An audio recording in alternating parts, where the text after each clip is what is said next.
So if you're just joining us, we're embarking on an interesting topic. We're in the middle of a conversation with Jeff Thompson, Beth Gustin, Robin Ennis. Oh yeah, Wellness Wednesday with Beth and Robin. Gonna settle it down. Oh yeah, get your feet planted on the ground. Wellness Wednesday. In an all-inclusive theme park, water park, and now branching out to create an all-inclusive hotel for people with disabilities. If you go to a Six Flags and then the teachers would have to huddle together and go, okay, how are we going to handle little Billy? I think inclusivity also creates equality. I think we all just want to feel equal.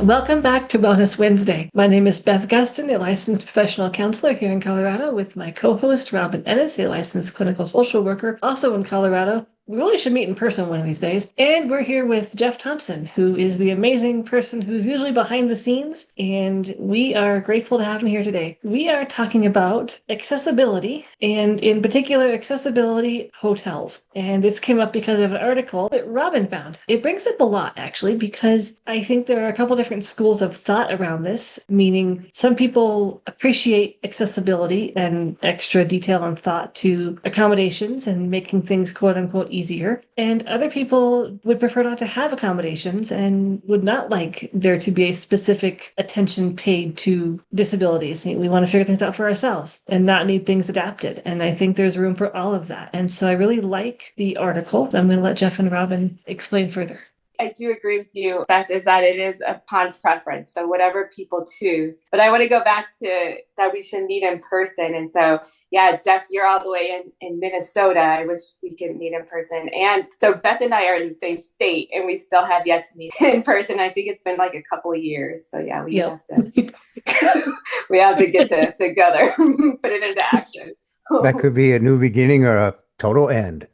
Right. Maybe the three of us should go to this new hotel that Robin read about. There you Exactly. go. Yeah, We'll go check it out. The Joe Morgan Hotel. Yes, in San Antonio, actually. And so it's pretty cool. So Joe Morgan, he actually created an all-inclusive theme park, water park, and now they are branching out to create an all-inclusive hotel for people with disabilities. And it's supposed to be finished in 2026. And the reason that he thought about this is that it goes beyond the traditional ADA that other hotels are required. It really is individualized for each person and really can be adapted so that people can feel more comfortable in traveling and navigating hotels depending on what your accessibility needs are. And it's based off of, I feel like whenever people go into a certain profession or when they come up with different ideas, it's always based upon personal experiences. And so for Joe Morgan, his daughter has a disability. And so that's where he got that idea. So it was an interesting article.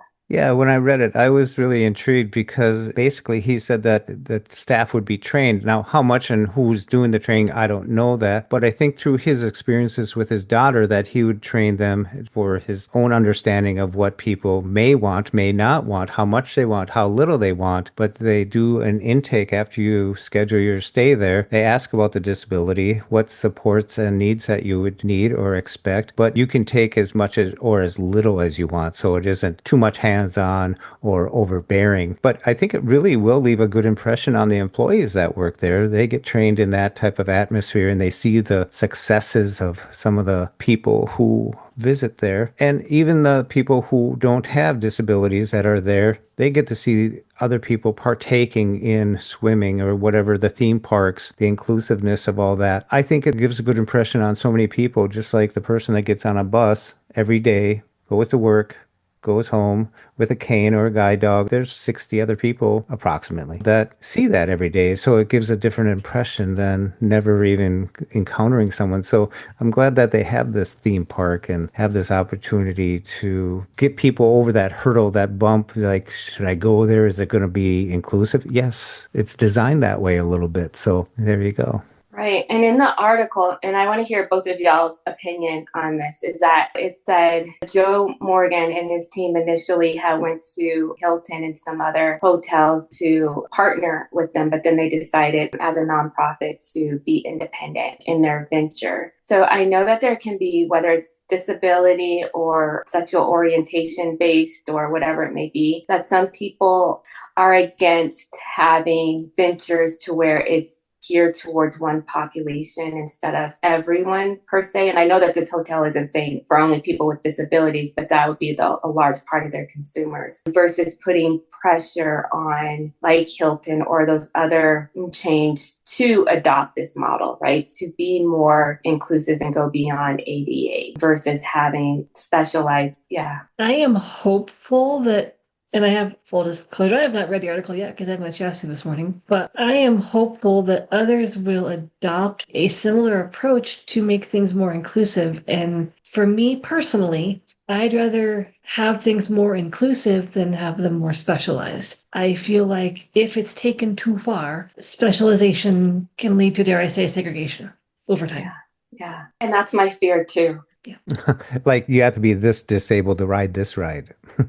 Yeah. I feel like that's how we learn from each other, right? Different perspectives, different, whether it's ability status or thought processes. And so we're not exposed to different diversity, right? It goes back to if we're not exposed to people outside of our circle, then I feel like we don't grow. So that is my fear too, Beth, is that it can lead to segregation. But I'm hopeful it'll go the other way. I think accessibility is interesting. Sometimes it's just like if you're going to go down the water slide, that people assist in that point, like put your hand out, I'll show you where it's at, or just that extra little bit. And I'm going to move over towards the ladder here, and you just climb up. There's 10 steps, and once you get there, to have that little extra audio description in a sense in just the natural flow of things rather than, oh, shall we carry you up these steps or something. But I think if they just blend it in, I really notice that when they just give that extra adjective or that extra little bit of information that makes you, oh, I get it. Right. That's a good point. Nope, just for me, I appreciate those little things. I find that helpful. I don't want to be carried up anything. Thank you. Don't touch me. But you can describe my surroundings and describe what I need to do or what's going to be happening. I personally appreciate that. Others don't. And that's why I like the ability that, to have levels of support when they're available. So we can decide what makes sense for us individually. Mm-hmm. Exactly.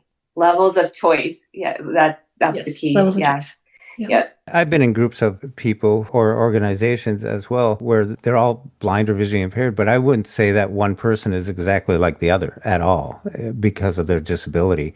Everyone needs something. Either it's large print or they need Braille or they need audibly. There's a different book on everybody.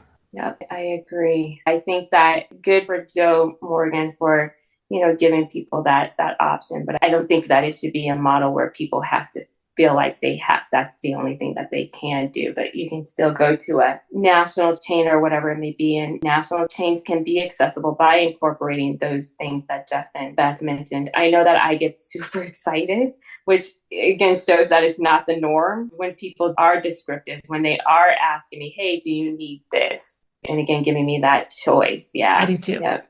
I think it would be awesome if classrooms go there with the entire class and there may be a person who's blind, visually impaired in the classroom and they are accommodated in a sense that it's almost seamless. So it's not like if you would just go to a Six Flags and then the teachers would have to huddle together and go, okay, how are we going to handle little Billy? They'd have to take charge of something and they may not be totally aware of how to do that at an amusement park. That's true. Where this amusement park, I'm sure it's accommodating for sighted kids as well as now the disabled. That's true. Yep, that's a good point, Jeff. I really appreciate that someone is out there who is trying to make things more inclusive.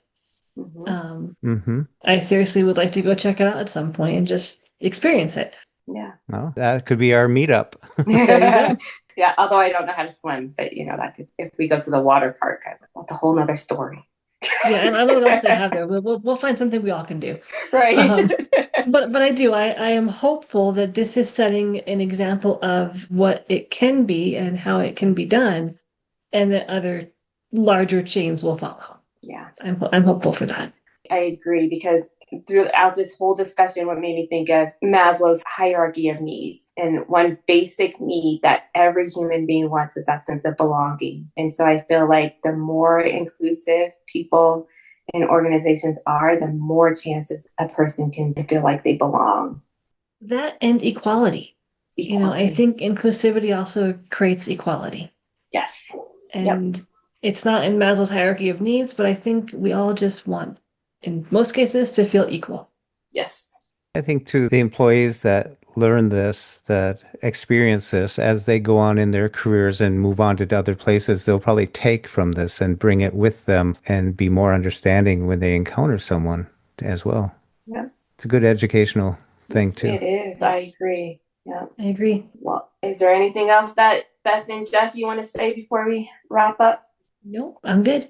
All right. So as we always say, if you have any comments that you want to make about Joe Morgan's idea of the inclusive hotel and his already established adventures of the water park and the amusement park, reach out. And if you know any other places like that, we want to hear from you, whether it's through email or phone. Until next time, take care.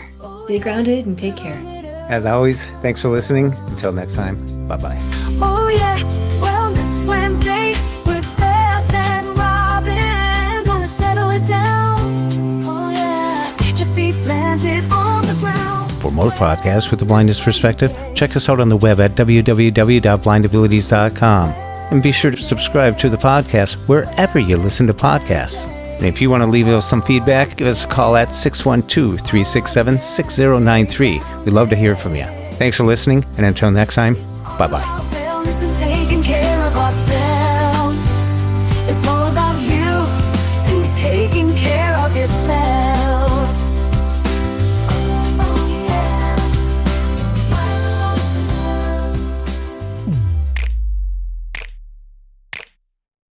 When we share what we see through each other's eyes, we can then begin to bridge the gap between the limited expectations and the realities of blind abilities. and the realities of blind abilities. blind abilities.